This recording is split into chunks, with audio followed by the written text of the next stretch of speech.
ಶ್ರೀ ಗುರುಭ್ಯೋ ನಮಃ. ಎಲ್ಲರಿಗೂ ನಮಸ್ಕಾರ. ಜ್ಯೋತಿಷ್ಯ ಜಾಗೃತಿ ಕಾರ್ಯಕ್ರಮಕ್ಕೆ ನಿಮ್ಮೆಲ್ಲರಿಗೂ ಆತ್ಮೀಯ ಸ್ವಾಗತ.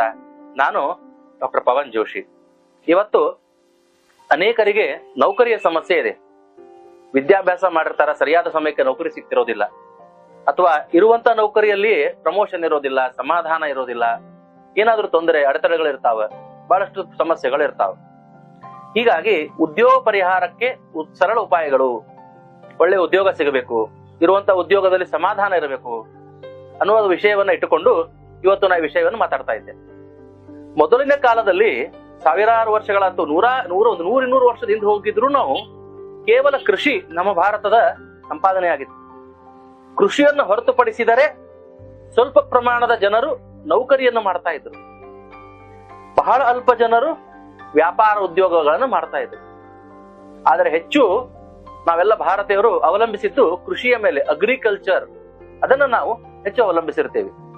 ಇಂಥ ಸಂದರ್ಭದಲ್ಲಿ ನಮ್ಮ ಇವತ್ತಿನ ಕಾಲಘಟ್ಟವನ್ನು ನಾವು ನೋಡಿದಾಗ ಅನೇಕ ತಂತ್ರಜ್ಞಾನವು ವಿಕಸಿತಗೊಂಡು ಅನೇಕ ವಿಷಯಗಳು ಬೆಳೆದಿರುವುದರಿಂದ, ದೇಶ ವಿದೇಶದ ವ್ಯಾಪಾರಗಳೆಲ್ಲ, ಉದ್ಯೋಗಗಳೆಲ್ಲ ಭಾರತಕ್ಕೆ ಬಂದಿರೋದರಿಂದ ಸಂಪಾದನೆಗೆ ಅನೇಕ ಅವಕಾಶಗಳಿದೆ. ಕೇವಲ ನಾವು ಕೃಷಿ ಮಾಡಿ ಅಲ್ಲ, ಬೇರೆ ಬೇರೆ ಎಲ್ಲ ತರದ ವ್ಯಾಪಾರ ಉದ್ಯೋಗವನ್ನ ಮಾಡುವಂತ ಅವಕಾಶ ಇವತ್ತು ನಮಗೆ ಒದಗಿ ಬಂದಿದೆ. ಹಿಂಗಾಗಿ ಸಂಪಾದನೆ ಮಾಡುವುದೇನು ಕಷ್ಟ ಇಲ್ಲ. ಆದರೆ ನಾವು ಮಾಡಿರುವಂತಹ ವಿದ್ಯಾಭ್ಯಾಸಕ್ಕೆ ಯೋಗ್ಯವಾದ ಉದ್ಯೋಗ ನಮಗೆ ಸಿಗೋದಿಲ್ಲ.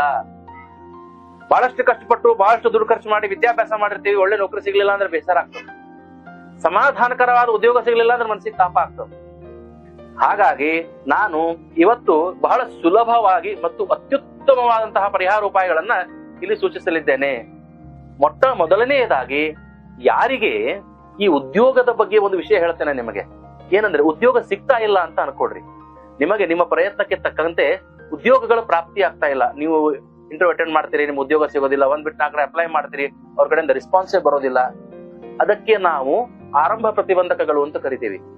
The difficulties in the beginnings. ಏನು ಡೆವಲಪ್ಮೆಂಟೇ ಇಲ್ಲ, ಪ್ರತಿಕ್ರಿಯೆನೇ ಇಲ್ಲ. ಹಾಗಿದ್ದಾಗ ನಮಗೆ ಹೆಚ್ಚು ಸಹಾಯಕ್ಕೆ ಬರತಕ್ಕಂತಹ ದೇವತೆ ಮಹಾಗಣಪತಿ.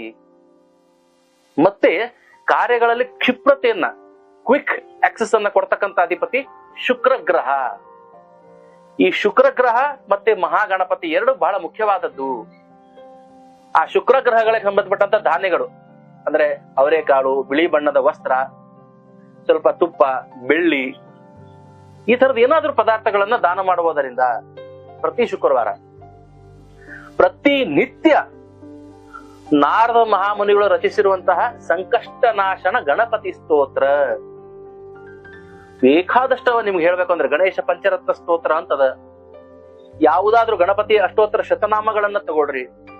ಯಾವುದೇ ಗಣಪತಿಯ ಸ್ತುತಿಯನ್ನ ಪ್ರತಿನಿತ್ಯ ತಪ್ಪದೇ ನೀವು ಆ ಗಣಪತಿಯನ್ನ ಪ್ರಾರ್ಥನೆ ಮಾಡಿ, ನನಗೆ ಉದ್ಯೋಗ ಸಿಗಲೇಬೇಕು, ಏನೇ ವಿಘ್ನಗಳಿದ್ರು ನಿವಾರಣೆ ಆಗ್ಲೇಬೇಕು, ನಿನ್ನ ಅನುಗ್ರಹ ನನ್ನ ಮೇಲೆ ಆಗ್ಲೇಬೇಕು ಅಂತ ಹೇಳಿ ಸಂಪೂರ್ಣವಾದಂತಹ ಶ್ರದ್ಧೆಯ ನಂಬಿಕೆಯನ್ನು ಅವನ ಮೇಲೆ ಇಟ್ಟು ನೀವು ಮಾಡಿದ್ದೆ ಆದರೆ ಆರಂಭದಲ್ಲಿ ಏನು ವಿಘ್ನಗಳು ಬರ್ತಿರ್ತಾವಲ್ಲ, ಅವೆಲ್ಲವೂ ನಿವಾರಣೆ ಆಗ್ತದ.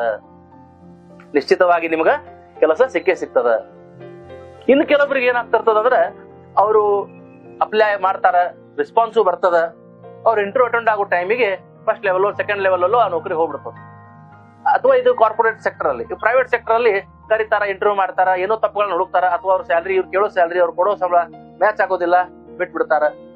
ಹಿಂಗೆ ಕಾರ್ಯ ಸಿದ್ಧಿ ಆಗೋದಿಲ್ಲ, ಕೆಲಸನೇ ಆಗೋದಿಲ್ಲ. ಆ ಸಮಯದಲ್ಲಿ ನಿಮಗೆ ರೆಸ್ಪಾನ್ಸು ಬರ್ತದ, ಕೆಲಸನೂ ಹೋಗ್ಬೇಕು, ಇನ್ನೇನು ಫೈನಲ್ ಬರ್ತಾ ಬರ್ತಾ ಬರ್ತಾ ಕೈ ತಪ್ಪೋಗ್ಬಿಡ್ತು. ಅಂತವರಿಗೆ ಸುಲಭ ಉಪಾಯ ಅಂದರೆ ಸಿದ್ಧಲಕ್ಷ್ಮಿ ಸ್ತೋತ್ರ. ಆ ಸಿದ್ಧಲಕ್ಷ್ಮಿಯ ಸ್ತೋತ್ರವನ್ನ ನೀವು ಪಠಿಸಬೇಕು. ಇಲ್ಲಿ ಆ ಸ್ತೋತ್ರ ಹೇಗಿದೆ ಅಂದ್ರೆ, ಶ್ರೀದೇವಿ ಪ್ರಥಮ ಪ್ರೋಕ್ತ, ದ್ವಿತೀಯ ಅಮೃತೋದ್ಭವ, ತೃತೀಯ ಕಮಲಾ ದೇವಿ, ಚತುರ್ಥಿ ಲೋಕ ಸುಂದರಿ, ಹೀಗೆ ಶ್ಲೋಕಗಳು ಬರ್ತಾವ.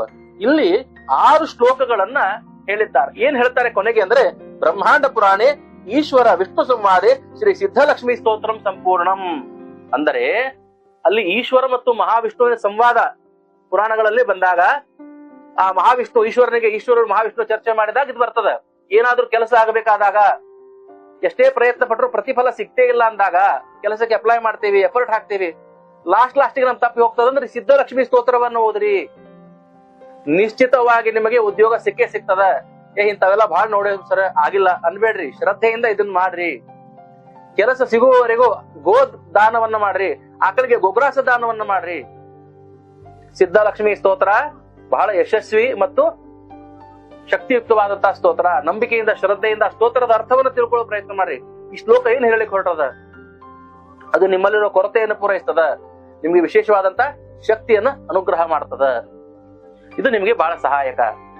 ಇನ್ನು ನಿಮಗೆ ಕೆಲಸವೂ ಸಿಕ್ಕದ, ನೀವು ಕೆಲಸವನ್ನು ಮಾಡ್ತಾ ಇದ್ದೀರಿ, ಆದ್ರೆ ನೀವು ಮಾಡುವಂತ ಕೆಲಸದಲ್ಲಿ ನಿಮಗೆ ಸಮಾಧಾನ ಇಲ್ಲ. ಸಿಗುವಂತ ಕೆಲಸದಲ್ಲಿ ನೀವು ಪಡುವಂತ ಪರಿಶ್ರಮಕ್ಕೆ ಅವ್ರು ಕೊಡುವಂತ ಸಂಪಾದನೆ ಅಂದ್ರೆ ಅವ್ರು ಕೊಡುವಂತ ಸ್ಯಾಲರಿ ಸಾಕಾಗ್ತಾ ಇಲ್ಲ. ನಿಮ್ಮ ಕೆಲಸ ಜಾಸ್ತಿ ಆಗ್ತಾ ಇದೆ, ಓವರ್ ಟೈಮ್ ಮಾಡ್ತಾ ಇದ್ದೀರಿ, ಆದ್ರೂ ನಿಮ್ಗೆ ಅಲ್ಲಿಂದ ಪ್ರತಿಫಲಗಳು ಸರಿಯಾಗಿ ಸಿಗ್ತಾ ಇಲ್ಲ. ಇಂತಹ ಸಂದರ್ಭದಲ್ಲಿ ನೀವು ಏನು ಮಾಡಬಹುದು? ಇದಕ್ಕೆ ನಮ್ಮಲ್ಲಿ 3 ವಿಧಾನಗಳನ್ನ ಬರೆದಿದ್ದಾರೆ. ಮೊದಲನೆಯ ವಿಧಾನ ಏನಂದ್ರೆ ಕನಕಧಾರಾ ಸ್ತೋತ್ರ. ಶಂಕರ ಭಗವತ್ಪಾದಾಚಾರ್ಯರು ರಚಿಸಿರುವಂತಹ ಕನಕಧಾರಾ ಸ್ತೋತ್ರವನ್ನ ಪಠಿಸುವುದರಿಂದ ಏನಪ್ಪಾ ಅಂತಂದ್ರೆ, ಅಂಗಂ ಹರೇ ಪುಲಕ ಭೂಷಣ ಮಾಶ್ರಯಂತಿ ಭೃಂಗಾಂಗೇನವ ಮುಕುಲಾಭರಣಂ ತಮಾಲಂ ಅಂಗೀಕೃತಾಲಖಿತ ವಿಭೂತಿ ಪರಾಂಗಲೀಲಾ ಮಾಂಗಲ್ಯದಾಸ್ತು ಮಮ ಮಂಗಲ ದೇವತಾಯ. ಈ ಸ್ತೋತ್ರದ ವಿಭಾಗ ಎಷ್ಟು ಚೆನ್ನಾಗಿದೆ ಅಂದ್ರೆ, ಇದರಲ್ಲೂ ಕೂಡ ನಿಮಗೆ 22 ಸ್ತೋತ್ರಗಳು ಬರ್ತಾವ. ಬೆಳಗ್ಗೆ ಸ್ನಾನದ ನಂತರ ಈ ಸ್ತೋತ್ರ 1 ಸರ್ತಿ ಓದ್ರಿ. ನಿಶ್ಚಿತವಾಗಿ ನಾನು ಹೇಳ್ತೇನೆ, ನಿಮ್ಮ ಕೆಲಸದಲ್ಲಿ ಪ್ರಮೋಷನ್ ಸಿಕ್ಕೇ ಸಿಗ್ತದ, ನಿಮ್ಮ ಸಂಪಾದನೆ ಹೆಚ್ಚಾಗೇ ಆಗ್ತದ, ನಿಮ್ಮಲ್ಲಿರ್ತಕ್ಕಂಥ ಧನ ಕನಕ ಹೆಚ್ಚಾಗೇ ಆಗ್ತದ. ಹಾಗೆ ಇದರ ಜೊತೆಗೆ ಇನ್ನೊಂದು ಸುಲಭ ಉಪಾಯವನ್ನು ನಾನು ಹೇಳ್ತೇನೆ. ಮಹಾಲಕ್ಷ್ಮಿ ಕವಚ ಅಂತ ಬರ್ತದ. ನಮ್ಮ ಸಂಪಾದನೆಗಿಂತ ಖರ್ಚು ಹೆಚ್ಚಿಗೆ ಆಗ್ತಾ ಇರ್ತದ. ದುಡ್ಡು ನಾವು ಹೆಚ್ಚಿಗೆ ಸಂಪಾದನೆ ಮಾಡಿದ್ರು ಖರ್ಚು ಆಗ್ತಿರ್ತದ, ದುಂದು ವೆಚ್ಚಗಳಾಗ್ತಿರ್ತಾವ, ಏನೋ ಎಕ್ಸ್ಪೆನ್ಸಸ್ ಬಂದ್ಬಿಡ್ತಾವ, ಅನ್ವಾಂಟೆಡ್ ಎಕ್ಸ್ಪೆನ್ಸಸ್ ಬರ್ತಾವ. ಸಂಪಾದನೆ ಮಾಡಿ ಸೇವಿಂಗ್ಸ್ ಮಾಡಿರುವಂತಹ ಹಣ ನಾಶ ಆಗ್ತಾ ಇರ್ತದ. ಅಂತಹ ಸಂದರ್ಭದಲ್ಲಿ ಲಕ್ಷ್ಮಿಯನ್ನ ಭದ್ರ ಮಾಡಿಟ್ಕೊಳ್ಳಿಕ್ಕೆ, ಆ ಲಕ್ಷ್ಮಿಗೆ ಒಂದು ಕವಚವನ್ನ ಹಾಕ್ಲಿಕ್ಕೆ ನೀವು ಪ್ರತಿನಿತ್ಯ ಬೆಳಗ್ಗೆ ಸ್ನಾನದ ನಂತರ ದೇವರ ಮುಂದೆ ಪ್ರಾರ್ಥಿಸಿ ಈ ಲಕ್ಷ್ಮೀ ಕವಚವನ್ನ ಪಠಿಸುವುದರಿಂದ, ಇದು ಸ್ತೋತ್ರ ಹೀಗಿದೆ. ಇಲ್ಲಿ ನೋಡ್ರಿ, ದೇವಿಯನ್ನ ಪ್ರಾರ್ಥಿಸಿ ಇಲ್ಲಿ ಸ್ವತಃ ಇಂದ್ರದೇವರು ಈ ಸ್ತೋತ್ರವನ್ನ ಹೇಳ್ತಾನ. ಸಮಸ್ತ ಕವಚಾನಂತೂ ತೇಜಸ್ವಿ ಕವಚೋಸ್ತುತಂ. ಎಲ್ಲಕ್ಕಿಂತ ಶ್ರೇಷ್ಠವಾದಂತಹ ದೇವಿಯೇ, ನಿನಗೆ ನಾನು ಕವಚವನ್ನು ಹಾಕಿ ನಿನ್ನನ್ನು ನನ್ನ ಹತ್ರ ಕಾಪಾಡಿಕೊಳ್ಳುತ್ತೇನೆ. ಇಂಥ ಒಂದು ಲಕ್ಷ್ಮೀ ಕವಚವನ್ನ ಪಠಿಸುವುದರಿಂದ ನೀವು ಗಳಿಸಿದ ಹಣ ಹಾಳಾಗುವುದಿಲ್ಲ, ದುಂದು ವೆಚ್ಚಗಳು ಬರೋದಿಲ್ಲ.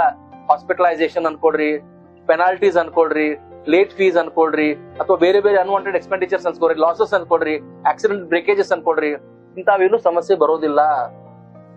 ನಿಮಗೆ ಒಂದು ಲಕ್ಷ್ಮಿಯ ಕವಚ ಇರ್ತದ, ನೀವು ಗಳಿಸಿದ ಹಣ ನಿಮ್ಮ ಹತ್ರನೇ ಉಳಿತದ. ಹೀಗೆ ಒಬ್ಬೊಬ್ಬರಿಗೆ ಒಂದೊಂದು ಪರಿಹಾರ ಉಪಾಯಗಳು ಬರೆದಿದ್ದಾರೆ.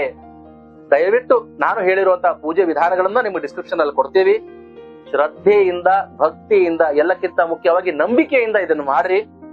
ಇದರ ಫಲವನ್ನು ನೀವು ಅನುಭವಿಸ್ತೀರಿ ಅಂತ ಆಶಿಸುತ್ತಾ, ಎಲ್ಲರಿಗೂ ಒಳ್ಳೆಯ ಉದ್ಯೋಗ, ಒಳ್ಳೆಯ ವ್ಯಾಪಾರ, ಒಳ್ಳೆಯ ಸಂಪಾದನೆ, ಒಳ್ಳೆಯ ಸಮಾಧಾನ ಆ ಮಹಾಲಕ್ಷ್ಮಿ ಗಣಪತಿ ಅನುಗ್ರಹಿಸಲಿ ಎಂದು ಆಶಿಸುತ್ತಾ, ಇನ್ನನ್ನ ವಿಚಾರಗಳಿಗೆ ವಿರಾಮವನ್ನು ಕೊಡ್ತಾ ಇದ್ದೇನೆ.